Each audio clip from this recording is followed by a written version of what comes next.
Welcome back to the second episode of this solo podcast by Akosa from the studios of Prep and Thrive Radio.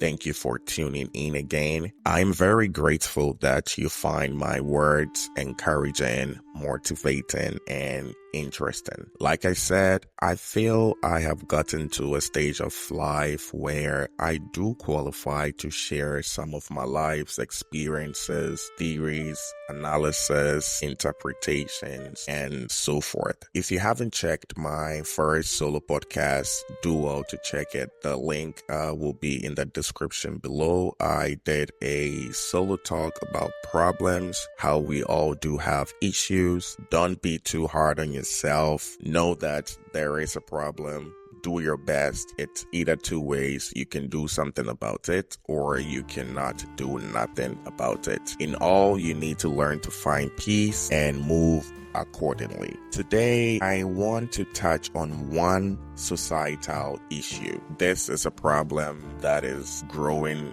day in and day out. It is growing from time to time. It has become a major issue, especially if you use social media often.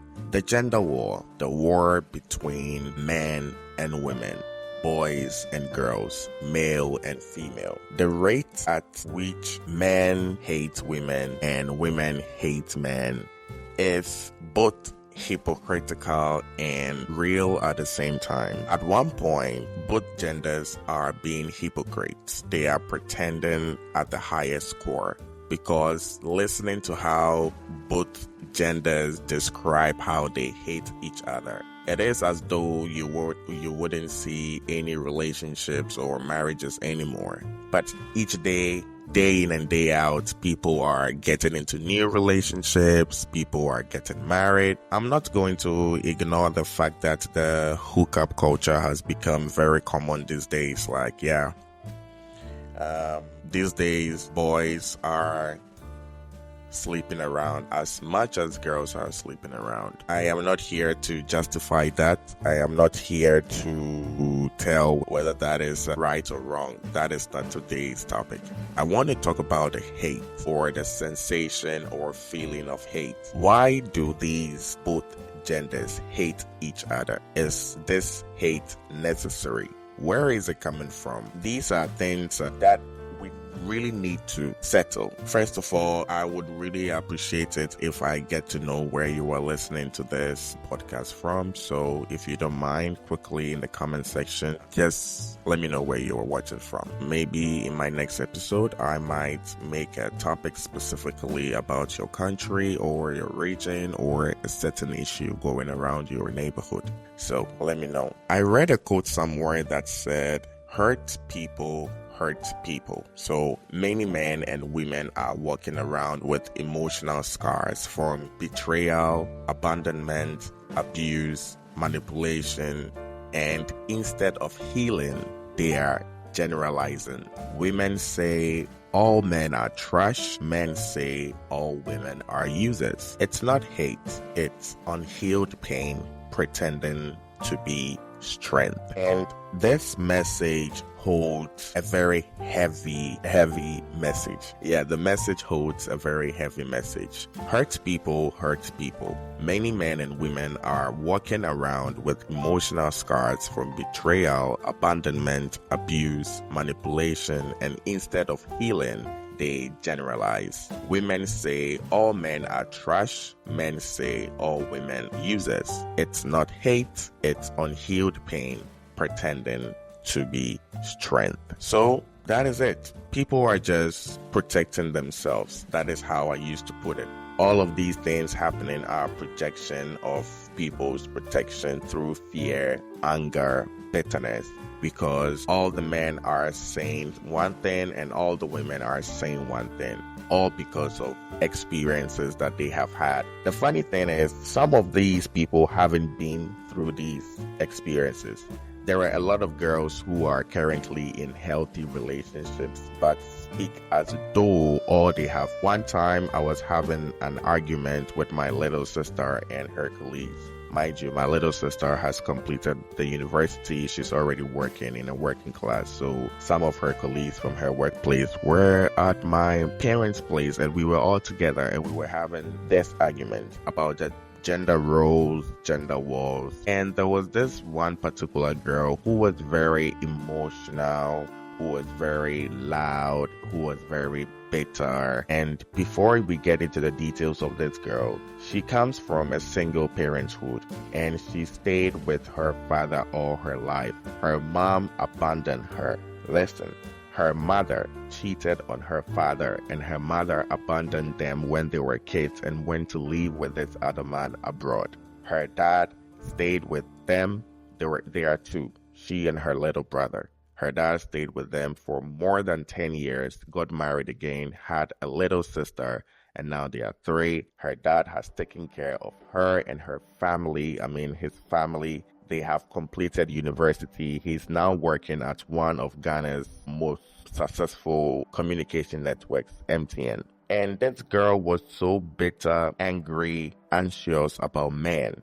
She kept preaching the hate for men. And I asked her, do you have any bad relationships, or have you had any bad relationships with men? And she was like, no. I actually come from a single parenthood where my father took care of me since I was a kid till now. My mom is the one who broke our home. I have dated 2 boyfriends. The second one has become my husband. We have a son together. My husband has been great to me. Even the man I dated before my husband was great. We just broke up because we both liked different things. This girl hasn't been used, hasn't been dumped. She has had positive experience, positive light with men, with the masculine energy. Yet all she does is preach the hate for men.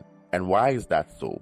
It is that because she's exposed to all of these hate on social media. All of her friend circle, everything she's exposed to is saying that men are trash, is saying that all men are cheats, is saying that all men are the same. That even though she has had positive experiences with men, she cannot stop speaking dirty about men. It's funny and it is sad at the same time. So I was like, so why can't you rather share your positive experiences with men, since most of the time that is what you have experienced? Let the people with the negative stories use that as a lesson to teach others 1 or 2 mistakes that they did that others can refrain from. People like me, I have also had very worse and bad experiences with women. Yes, sometimes I speak about the negativity of women, but equally I've had positive and very good experiences with women too. And if anybody who knows me will be honest and will be truthful, will say that I pay the dues where it is due. Women are amazing. They are fantastic. There are a lot of amazing and beautiful wives who have supported their family, their men, their children, and they are still reaping and enjoying from it. There are a lot of amazing mothers who have done a tremendous and fabulous job, as well as men too. There are a lot of beautiful, amazing men who have kept the family structure with respect, discipline, structure, effective leadership. There are a lot of fathers who have done their job to their best of abilities and capabilities, and they are still reaping off good from it. Where from this hate? People really need to do a lot of healing. We have to let go of a lot of pain. We have to let go of a lot of agony. We have to do a lot of forgiving, including forgiving ourselves. We have to give chances to people who deserve it. Listen, life has to move on. We need each other. We need each other. Today, a single young man or a single young woman somewhere is feeling so confident that they can be alone and they want to be alone. We cannot cheat nature.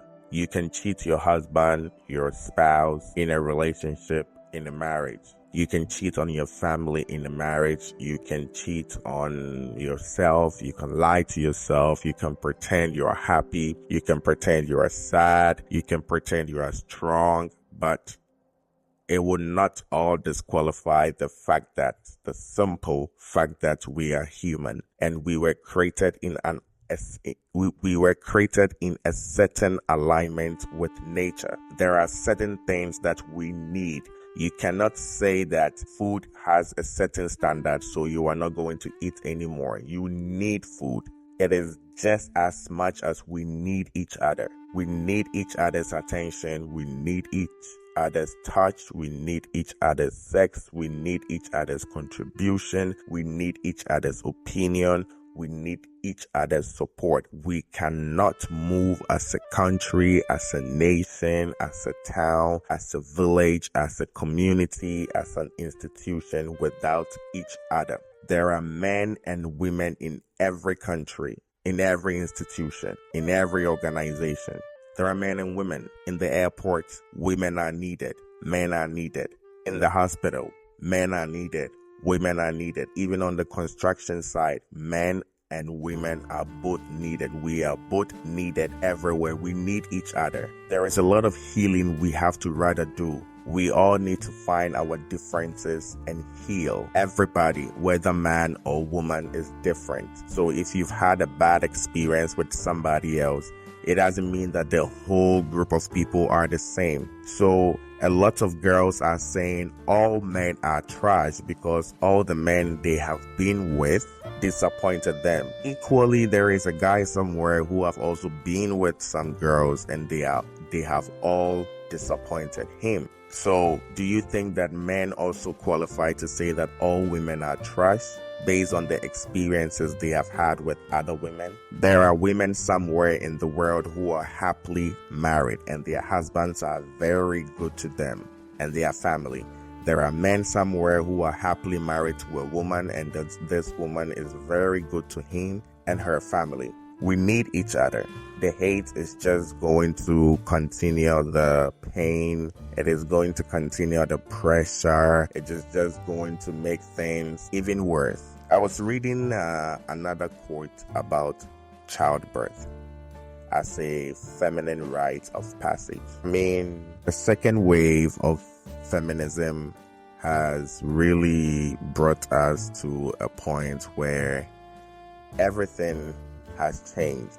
I mean, I think the first wave of feminism was very positive. It has given women a lot of opportunities and advantages compared to, say, a century or a couple of decades ago. Now, because of feminism, women are able to do things that women weren't able to do a couple of decades ago. So that is my point. I hope it's clear now. But a second wave of feminism is now ripping women off some goodies. And now it is affecting the society as a whole. So due to feminism, a lot of women have supported the trend of not giving birth, justifying it with being free, powerful. Listen, I respect everybody's opinion. There are equally a number of men who also say they do not want to have children. They just want to have fun and go and move through life. I also respect everybody's opinion, but that is not nature's plan. We are humans. We have a certain routine. Biologically, we have to be in a certain way. That is how it is. We cannot cheat nature. You can't say that you are going on a trip with your friends to, let's say, France or Italy or Mexico on a 3 weeks vacation, and every day you are eating and you are not going to take a shit because you are shy. Listen, you cannot cheat nature. Can't prove or act that you are so strong that you are going to drive for 72 hours straight. No matter how tactical, technical, strong, spiritual you are, I think if you drive for 72 hours straight, you will get sleepy. You might sleep behind the wheel. This is nature. At a certain point, something has to happen. It is part of how we are made. It is part of nature. There are certain things that we need to feel some purpose. There are certain things that we need as humans to feel fulfilled. You can tell yourself whatever you want to tell yourself, but the truth is the truth. So I saw this quote said, birth as a female rite of passage. Giving birth isn't just biological, it's spiritual. A woman steps into a deeper layer of herself when she gives birth.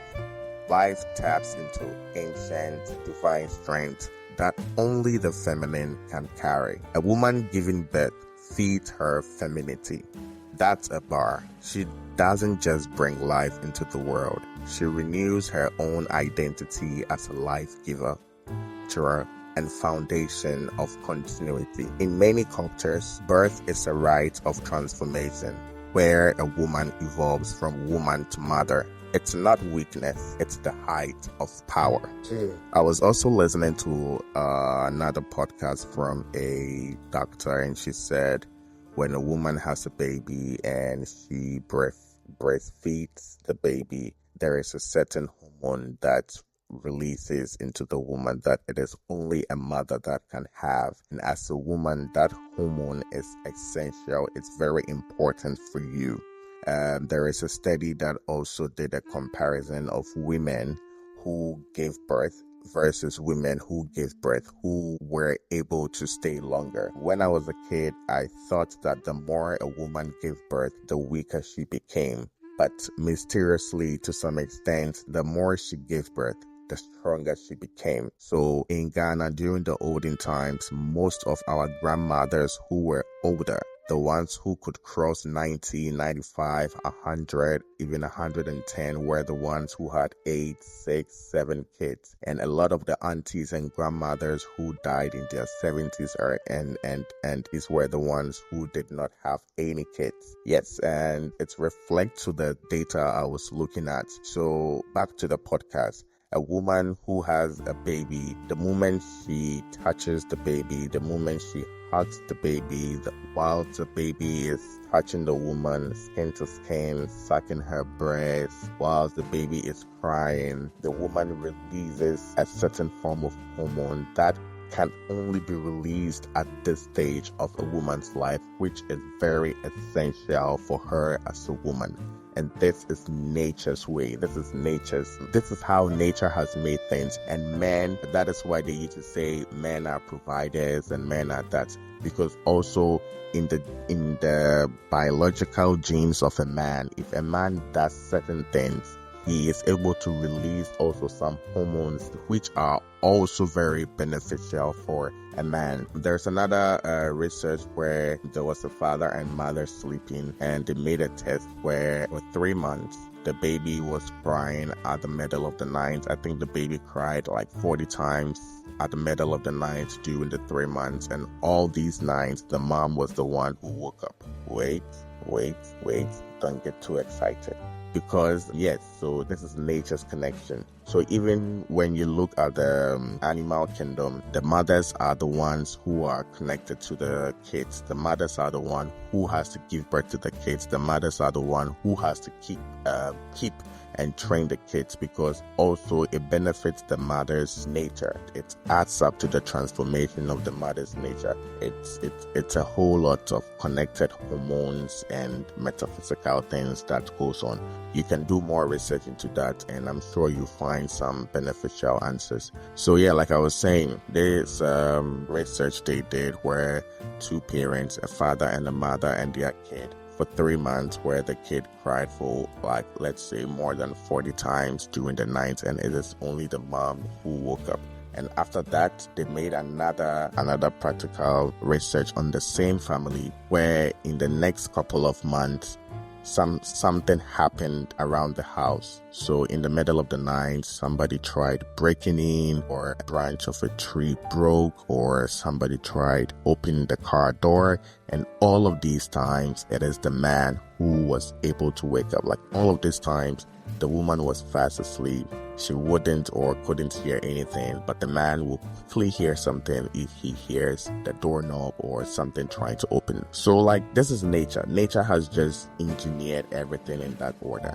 And this time, we think we are so smart. We think we are so, there's resentment. It's really not necessary. So I was talking about some hormones. For example, there is a hormone called the oxytocin, the bonding hormone. It is released during childbirth and especially during breastfeeding. Known as the love hormone, it promotes bonding, trust, emotional closeness and even reduces fear. In a mother, oxytocin surges strengthen her attachment to the child and calm her nervous system. It also promotes empathy and intuition, which are traditionally feminine traits. That is why a lot of girls these days, a lot of women these days do not have empathy. Like, a lot of women these days are so masculine, like their energy are so masculine and hard. They do not care. They don't feel sorrow. They don't feel pain for people. They don't feel sad. They don't feel sorry for people. They are just rigid. Like, you cannot cheat nature. Imagine you are not pooping for 1 month. What do you think is going to happen to your body? You can tell yourself any and everything that you want to encourage yourself that not pooping for 1 month would not hurt you, but in actual sense, that is not the work or the plan of nature. It will eventually hurt you. So you cannot run away from nature. Nature has its way of doing things and we cannot change it. We need to help and make it evolve. Everything is connected. Everything around us is connected, from the heavens to the waters, from north to south, the trees to us, the humans, the animals, even things that die, even the carcass of the animal that is dead is connected to the tree and the fruits we eat. The rain that is falling is connected to the river behind your house. Everything is connected. Nature has made everything beautiful, has made everything sequential. We cannot change it. We can tell ourselves whatever we want to tell ourselves. We can believe whatever we want to believe, but that is not the engineering of nature. And the more we change it, the more we will get hurt. So like it says, oxytocin promotes empathy and intuition, which are traditional feminine traits. There is another hormone called the prolactin, the nurturing hormone. It stimulates milk production and creates a deep sense of peace and caregiving. Women who breastfeed often experience a more sensitive, emotional, aware state. Other effects of motherhood: it lowers blood pressure, reduces stress, increases emotional intelligence. It helps with postpartum healing, physically and mentally. The prolactin breastfeeding kits. It triggers a deep protective instinct, reinforcing a woman's inner strength. So this is just to stretch light on some benefits that, let's say, childbirth gives a woman, whereas in this current day and age, women say that these things are slavery. I remember when I was a kid, I used to ask my grandparents, because they both found pride in having their gender roles. My grandparent was always happy to provide. He was always happy to restock the house, pay the bills, make sure there is a lot of water.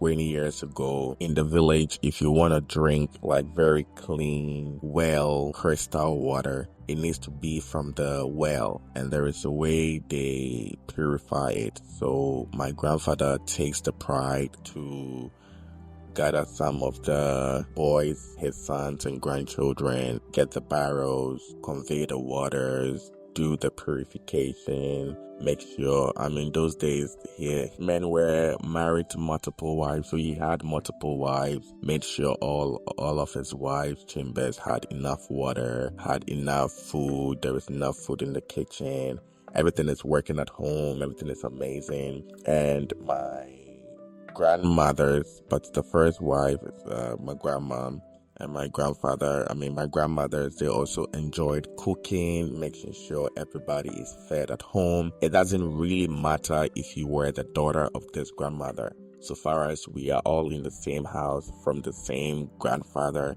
it doesn't matter who made the food or whose food was ready. All that was important, that breakfast, lunch, dinner, there were multiple of dishes available at home. All the kids are fed.